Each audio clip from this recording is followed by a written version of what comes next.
بسم اللہ والصلاة والسلام علی رسول اللہ رب یسر ولا تعسر وتمم بالخیر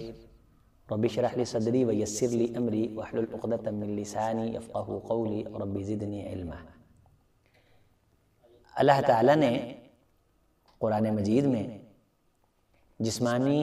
روحانی، اخلاقی تمام قسم کی بیماریوں کا ایسا آفاقی علاج پوری کائنات کو دیا ہے کہ دنیا کی سوچیں جہاں جا کے تھکتی ہیں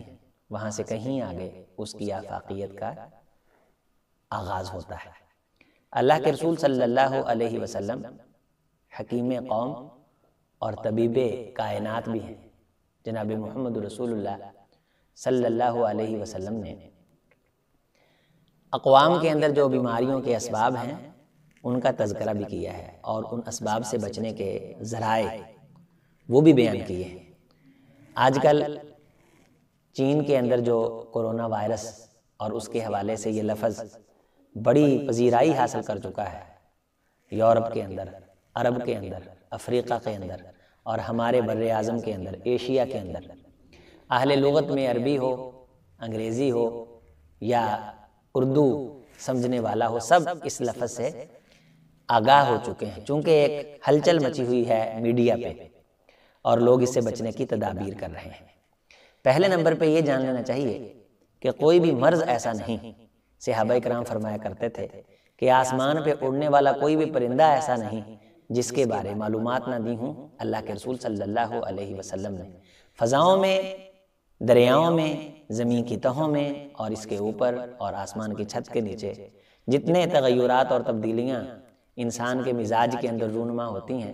ان کے اسباب قرآن مجید کی آفاقی تعلیمات نے واضح طور پہ بیان کی ہے۔ نبی صلی اللہ علیہ وسلم نے ایسی بیماریاں، یہ کرونا وائرس آپ سب کے لیے نیا ہے، یعنی یہ پہلے آپ نے نام نہیں سنا ہوگا، مختلف بیماریاں تھیں، کہتے ہیں کہ مختلف وائرس تھے اور ان کا اس نے روپ بدلتے بدلتے اب کرونا وائرس جو چین کے اندر اور بعض علاقوں کے اندر 20 لوگ مر رہے ہیں اور سینکڑوں لوگ متاثر ہو چکے ہیں اور انہوں نے وہ علاقہ بند کر دیا ہے، وہاں جانا منع ہے اور وہاں سے آنا منع ہے۔ نبی صلی اللہ علیہ وسلم نے فرمایا لم تظہر الفاحشۃ فی قوم قط حتی یعلنوا، جب کسی قوم میں فحاشی عام ہو جائے اور وہ اعلانیہ طور پہ اس کا ارتکاب کرنے لگیں تو اللہ تعالیٰ پھر ان قوموں کے اندر ایسی بیماریاں پیدا کر دیتا ہے والاوجاع التی لم تکن مضت فی اسلافہم الذین مضوا، کہ وہ بیماریاں ایسی ہوتی ہیں کہ ان کا نام ان سے پہلے کسی نے سنا نہیں ہوتا، ایسی بیماریاں کہ جن کا نام پہلے لوگوں کی زندگیوں میں کبھی آیا نہیں ہوتا، ایسی نئی نئی بیماریاں اللہ تعالیٰ ان اقوام کے اندر پیدا کر دیتے ہیں۔ یہ اس کے اسباب بتائے جا رہے ہیں، ایک تو یہ جو فحاشی اور عریانی ہے، اور دوسرا کھانے پینے میں حرام کاری اور چیل اس کا جو ہے گوشت اس کا شوربہ اور چمگادڑ اس کا شوربہ اور کتے اور اسی طرح وہ بچے جو کچے ہوتے ہیں، مردہ بچے جو سپلائی کی جاتے ہیں مختلف ملکوں سے، چھوٹے، سب سے قیمتی ڈش ان علاقوں کے ہوٹلز میں وہ ملتی ہے اور اسے کھایا جاتا ہے۔ جب کوئی قوم حدود اللہ کو کراس کرتی ہے اور سمجھتی ہے کہ ہم محفوظ ہیں، کوئی ہمیں کوئی کچھ نہیں کہہ سکتا، قد مکر الذین من قبلہم فأتی اللہ بنیانہم من القواعد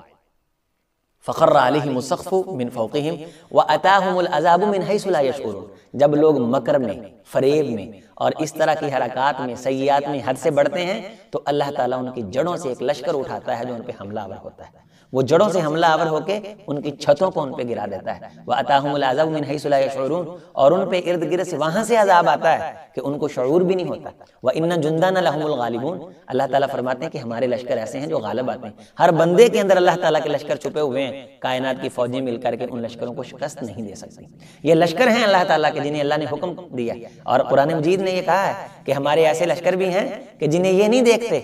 وہ شیطان کو بعض دفعہ نظر نہیں آتے لیکن وہ اللہ کے لشکر ہوتے ہیں جب اللہ کا حکم ہوتا ہے۔ لم تروها وجنودا لم تروها، ایسے لشکر جو تمہیں نظر نہیں آتے اللہ کی طرف سے بھی، اور بعض دفعہ ایمان والوں پہ جب حملہ کرنے کے لیے شیطان آتا ہے وہ بھی ایسے لشکر لے کے آتا ہے، لیکن اللہ اپنی ایمان والوں کو اس کا حل بتلاتے ہیں کہ شیطان وہاں سے بھاگ جاتا ہے۔ اور یہ وہ لشکر ہیں جو نظر نہیں آ رہے لیکن وہ حملہ آور ہوئے ہیں اور پوری قوم کو لقمہ اجل بنانے کے لیے تیار بیٹھے۔ حرام کاری کرنے والوں کو توبہ کر لینی چاہیے، کسی قسم کی اینٹی بائیوٹک یہ تیار کرنے کی باتیں کر رہے ہیں، ویکسین تیار کرنے کی باتیں کر رہے ہیں اور یہ کہہ رہے ہیں کہ 1 سال کے اندر ہم یہ کرنے میں کامیاب ہو جائیں گے، یہ ان کی بھول ہے، یہ اللہ تعالیٰ کے سامنے کھڑے ہونے والی باتیں۔ اس کا بہترین علاج سب سے پہلا یہ ہے کہ توبہ۔ ابھی یہ آپ کو علاج کیا بتلا رہے ہیں کہ منہ پہ ماسک پہنیں، بار بار صابن کے ساتھ ہاتھ دھوئیں۔ طہارت تو اسلام کا خاصہ ہے۔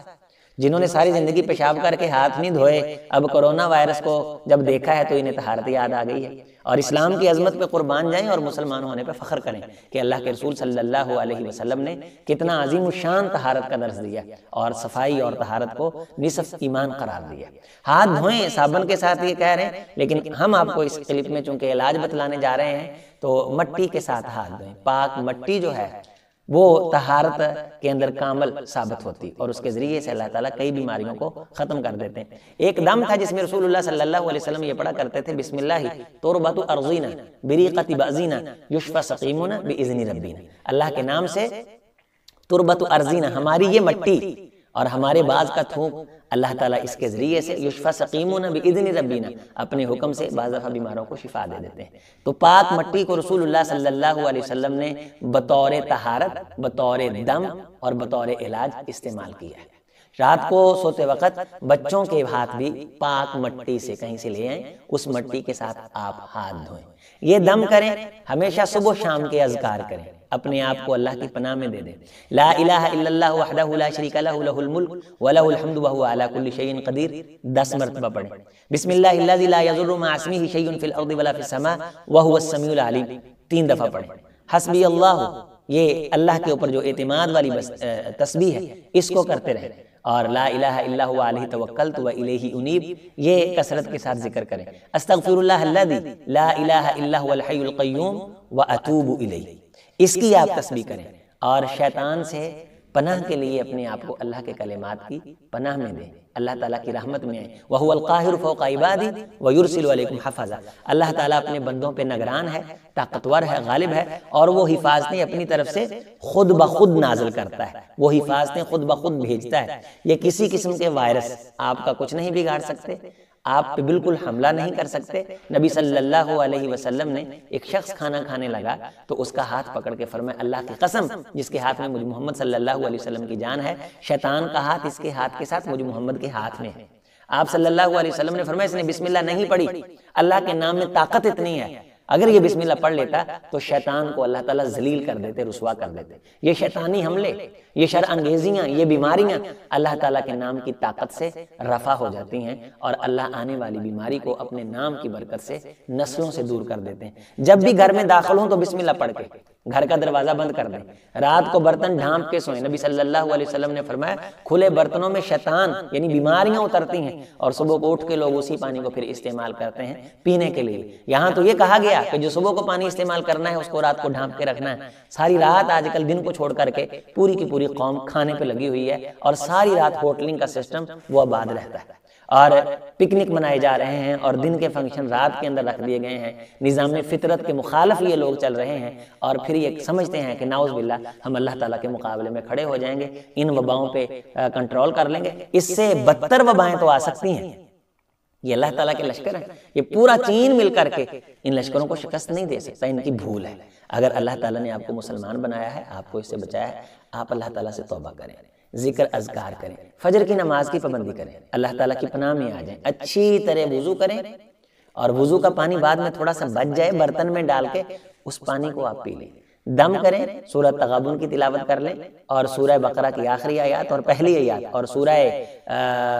کہف کی جو پہلی 10 آیات ہیں، سورہ فاتحہ، آخری کل اور آیت الکرسی پڑھ کے پانی پہ دم کر لیں، اور اس پانی کو گھر کے اندر چھینٹے ماریں، اپنے جسم پہ چھینٹے ماریں، پی لیں۔ اللہ تعالیٰ ہر قسم کی وبا انشاءاللہ تعالیٰ ختم کر دیں گے۔ اللہ اس قسم کی جتنی بیماریاں ہیں، پہلے ہیں، آنے والی ہیں، آ چکی ہیں، ایک مسلمان کو ان سے محفوظ رکھے، اور ایک غیر مسلم کو اللہ تعالیٰ اسلام کی دولت کو حاصل کر کے، ایمان کی زندگی کو حاصل کر کے، مسلمان بن کے، اللہ کا فرمان بردار بن کے اپنی آخرت بچانے کے لیے محنت کرنے کی توفیق دے۔ والسلام ورحمۃ اللہ وبرکاتہ۔